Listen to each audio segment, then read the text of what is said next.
हमारा स्कूल ये एक ऐसा कैद खाना था जहाँ के नियम कायदे कानून कुछ अलग होते थे। इस जेल के कैदी डेली अपने घर से बस्ता टांग के यहाँ पे आते हैं दिहाड़ी करने। कई माँ बाप उनके बच्चों को खुद इस जेल में फेंक के जाते हैं ताकि उनका बच्चा जिंदगी में एक सक्सेसफुल दिहाड़ बन सके। दरिंदे रोक दे बच्चा। मैं अपनी दिहाड़ी करने वैन से जाता था। हमारी वैन वाले ड्राइवर का नाम था भैया जी और उसकी वैन का नाम था मैजिक, जिसका हर दूसरे दिन टायर पंचर हो जाता था। बच्चे लोग स्कूल जाके पढ़ना सीखे ना सीखे टायर पंचर बनाना जरूर सीख जाते थे। लेकिन भैया जी से मेरा अलग अटैचमेंट था। उनसे मेरे को दिल से नफरत थी। ये आदमी सुबह 5 बजे आके मेरे घर के सामने हॉर्न बजाता था। अरे भैयू, ओए भैयू, जल्दी से तैयार हो जा बेटा, 5 मिनट में निकलना है फटाफट। 9 बजे का स्कूल है यार हमारा। लेकिन ये आदमी सुबह सबसे पहले आके मेरे को लेता था।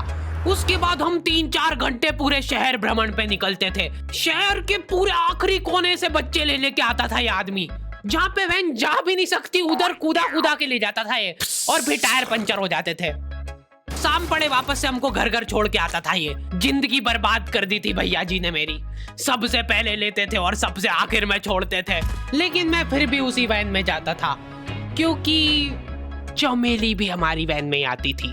और बात यह है कि वो मेरे पास ही बैठती थी, मतलब मजबूरन। उसके पास और कोई ऑप्शन ही नहीं बचता था और मैं बचाता भी नहीं था। मैं घर पे जाते से जो 2-3 घंटे मेरे को सोने के लिए मिलते थे उसमें सोता नहीं था और मैं प्लानिंग करता था कि कैसे चमेली सिर्फ मेरे पास बैठे। चमेली सबसे आखिर में आती थी और मैं सबसे पहले सुनसान वैन में चढ़ के बस्ता अपने पास में रख के और फसर के सो जाता था।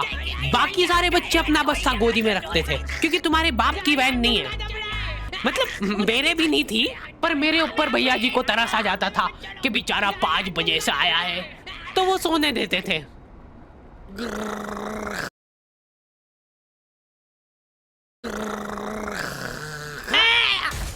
कैसे चला रहा है ये गाड़ी? रुक जा, गाड़ी चलाना नहीं आती क्या? देखो, आदमी इतना तभी चिढ़ता है जब उसकी जिंदगी में कोई लड़की ना हो। नहीं है ना? नहीं, मैं समझ सकता हूँ लड़की ना होने का दुख दर्द। मैं भी किसी जमाने में लड़कियों की तलाश में गली मोहल्ले भटकता था।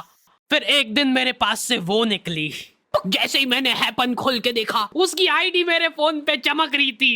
हैपन ये एक रियल लाइफ डेटिंग ऐप है। यहाँ पे तुमको वो लोग मिलेंगे जो तुम्हारे आस पड़ोस से निकले हो कभी ना कभी। 100 किलोमीटर दूर रहने वाले लोगों से बात करके फायदा ही क्या जब तुम मिल ही ना पाओ। और अगर तुम्हारी घिनौनी शक्ल देख के यहाँ पे तुमसे कोई प्यार मोहब्बत नहीं भी करता है तो तुम फ्रेंडशिप तो कर ही सकते हो फिर भी। So go and check it out happen. Link is in the description. लेकिन मैं सोता नहीं था। मैं आंख बंद करके चमेली के घर का इंतजार करता था। तो क्योंकि चमेली आखिरी में आती थी तो वैन पूरी पैक पुक हो रखी होती थी। बच्चे बाहर उबल रहे होते थे और मैं अपना बस्ता पास में रख के एक्टिंग देखो एक्टिंग।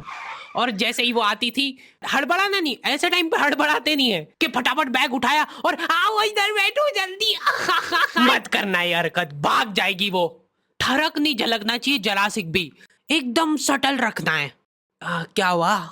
और कहीं जगह नहीं है क्या? तेरे मुंह में मूत दूंगा मैं। अच्छा ठीक है, इधर ही बैठ जाओ। देख रहे हो एक्टिंग देखो तुम लौंडे की। ना जाने कौन सी नशीली खट्टी मीठी खुशबू लगा के आती थी चमेली।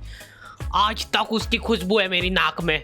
मैं वो खुशबू का पूरा मजा ले ही रहा होता हूँ, इतने में एकदम भभका बास आती है कहाँ से। जैसे ही मैं बाहर झांकता हूँ, मरा हुआ कुत्ता पड़ा है वहाँ पे। एक काली कार सूख करके निकली और मेरे बच्चे को मार दिया।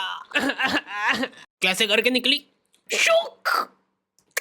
ऐसे नहीं निकली थी, मैं यहीं पे खड़ा था। वो कार आई थी और जैसे ही वो बच्चा नीचे आया तब वो खड़ा, वो बच्चा चिल्लाया और फिर कार करके भाग गई। उधर कुछ बच्चे ऑटो रिक्शा से भी आते थे स्कूल। ऐसा लगता था कि पूरे स्कूल के बच्चे इस एक ऑटो रिक्शा में ठूस ठूस के ले जाता है वो। ये ऑटो वाले और भैया जी दोस्त थे और अब ये बीच सड़क पे रेसिंग लगवा रहे हैं। इनकी गाड़ियां उबला रही है बच्चों से, फिर भी नहीं मान रहे ये लोग। नहीं जीतूंगा। स्कूल जाके वो पीछे मुलट के देख रहा है तो एक बच्चा नहीं बचा उसके ऑटो रिक्शा में। हमारे भैया जी बेचारे पीछे से उनके गिरे हुए बच्चों को उठा उठा के ला रहे थे। ये सब हरकतें करके हम लोग जैसे तैसे कैद खाना पहुंच जाते हैं। सुबह 5 बजे से निकलने के बावजूद हम लोग लेट पहुंच रहे हैं वहाँ पे पहुंच के हमने देखा कि 4 लौंडे मरे हुए पड़े हैं जिनको डॉन ने मारा है। डॉन हमारे स्कूल की इंचार्ज थी। डॉन का कद छोटा था और पेट मोटा था और आश्चर्य की बात यह है कि समय के साथ उसकी हाइट कम हो रही थी। मतलब बड़े नहीं बड़े वो चलता है एक बार को, पर इसकी कम हो रही थी। डॉन बहुत स्ट्रगल करके कार से स्कूल आती थी खड़े होके, क्योंकि बैठ जाए तो उसको सामने की सड़क नहीं दिखती थी। वो अलग बात है, खड़े होके भी पूरा नहीं दिखता था। हर रोज 2-4 कुत्ते कुचलते हुए आती थी वो। फिर मेरे को समझ आया कि रास्ते में जो कुत्ते दिखे थे वो डॉन इस कैद खाने में छत पे बैठी रहती थी स्नाइपर लेके। कोई भी कैदी कुछ गलत गतिविधि करता हुआ दिखता था तो वहीं पे, मैडम इनकी लाश का क्या करना है? अरे ये तो आपको पता ही है।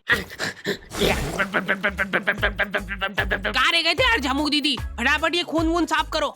झमू दीदी बुलेट से स्कूल आते थे और ये अफवाह फैली हुई थी पूरे स्कूल में कि उनके घर पे मर्सिडीज भी है। लेकिन झमू दीदी हम्बल रहना पसंद करते हैं। ऐसा कहा जाता था कि ये स्कूल ऑन पेपर झमू दीदी के नाम पे ही है, पर वो हम्बल रहने के लिए यहाँ पे झाड़ू पोछा लगाती है। वैसे मैडम इन्होंने करा क्या था? गैर कानूनी पेन फाइट का सट्टा खेलते थे ये लोग क्लास में। उससे मेरे को प्रॉब्लम नहीं है, मेरे को क्यों नहीं? हाँ, हमारी क्लास में पेन फाइट का सट्टा चलता था। हमारे इधर जो लौंडा पेन फाइट में जीतता था सामने वाले का पेन उसका हो जाता था। कुछ बच्चे अपना सब कुछ दांव पे लगा देते थे और कर्जे में डूब जाते थे। फिर भी वो लोग हार नहीं मानते थे और अपने दोस्त से पेन उधार लेके खेलते थे और वापस हार जाते थे। तो अब क्लास में कुछ बच्चों के पास पोटला भर के पेन पड़ा है और कुछ बच्चों के पास पेन ही नहीं है। पेन इस कैद खाने की करेंसी थी। जिसके पास जितने महंगे पेन वो उतना रईस। यहाँ पे ब्लैक में पेन इधर उधर होते थे।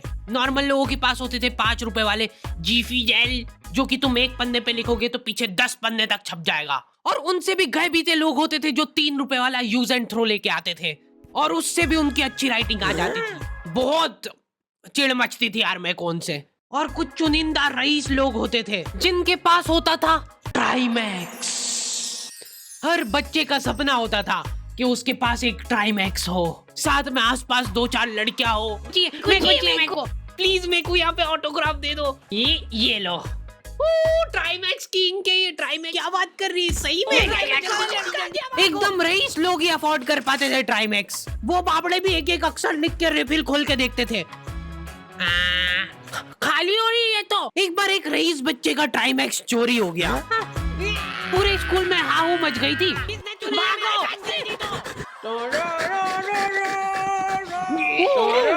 देखो, उस दिन हमको पता चला कि वो आदमी दौड़ भी सकता है। हमारे स्कूल में कुछ भी कांड हो रहा है ये आदमी सबसे पहले दौड़ के आएगा। पूरा बैग खोल चोर, और बच्चों के बैग चेक करेगा। स्कूल वालों को भी इसकी सैलरी देते वक्त सबसे ज्यादा आग करती है। सैलरी किस चीज की? इस आदमी की शक्ल देख के ऐसा लगता था कि ये स्पोर्ट्स की आड़ में वैन वालों के साथ मिलके बच्चों की स्मगलिंग करता है। इस महान आदमी का नाम था भूषण। इसने अपनी जांग पे टैटू करा रखा था, भू अलग जांग पे, सड़ अलग जांग पे। सर कल से खो खो खेलने के लिए कितनी बजे आना है? वो तो बैग चेक करा पहले तू। इन्होंने पूरे कैद खाने के कैदियों को लाइन से खड़ा कर दिया है। पेन हमारी क्लास के बच्चे का गुमा है और पूरे स्कूल में ढूंढ रहे हैं लोग। आखिरी में पता चलता है कि वो बच्चा घर पे भूल के आ गया था उसका पेन। सॉरी बेटा, एक फेड में मुंह देगा।